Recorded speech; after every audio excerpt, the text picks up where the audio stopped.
The recent interview given by former Representative Marjorie Taylor Greene, Republican Georgia, marks a significant inflection point in contemporary conservative politics. Greene, once the most vocal avatar of the MAGA movement, has now declared that movement a lie. This memo breaks down her shift from loyalist to critic and the institutional implications for the Republican Party as we approach the 2026 midterms. Greene has pivoted her rhetoric to suggest that the populist America First agenda was a marketing facade. She alleges the administration is now a vehicle for big donors and foreign interests, rather than the forgotten man. She describes a system of special favors, government contracts, and pardons sold to the highest bidder, a direct challenge to the administration's claim of draining the swamp. A common defense among supporters has been to blame bad advisors for the president's controversial decisions.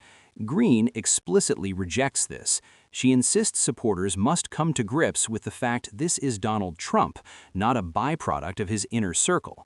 Greene uses the battered wife analogy to suggest a psychological break from what she perceives as a cycle of abusive political loyalty. Greene's comments on the brainwashed baby boomer generation signal a tactical shift in how the populist right views traditional conservative media.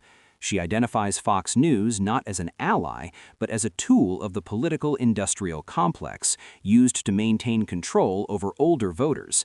By criticizing her parents' generation, she is attempting to carve out a more radical, perhaps younger, unbrainwashed base that exists outside traditional media influence.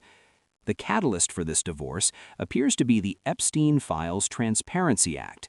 Greene joined a rare bipartisan effort, alongside Thomas Massie and Ro Khanna, to force the release of these records against the president's wishes with the Epstein Files Discharge Petition. The president's subsequent labeling of Greene as Marjorie Taylor Greene confirms that in the current administration, institutional transparency is viewed as an act of personal betrayal. Greene's resignation on January 5th of this year was a preemptive move to avoid a hurtful and hateful primary backed by the White House.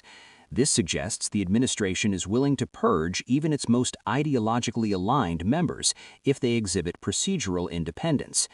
Greene's warning that Republicans will likely lose the midterms reflects a growing concern among some on the right that the focus on personal loyalty over constitutional governance is creating a completely unserious party apparatus. For those of us committed to constitutional order and institutional stability, Greene's epiphany is a double-edged sword. While it validates long-standing concerns regarding the transactional nature of the current MAGA leadership, it also signals a chaotic fragmentation of the right that may lead to further radicalization, rather than a return to the American conservative tradition of measured, morally serious governance.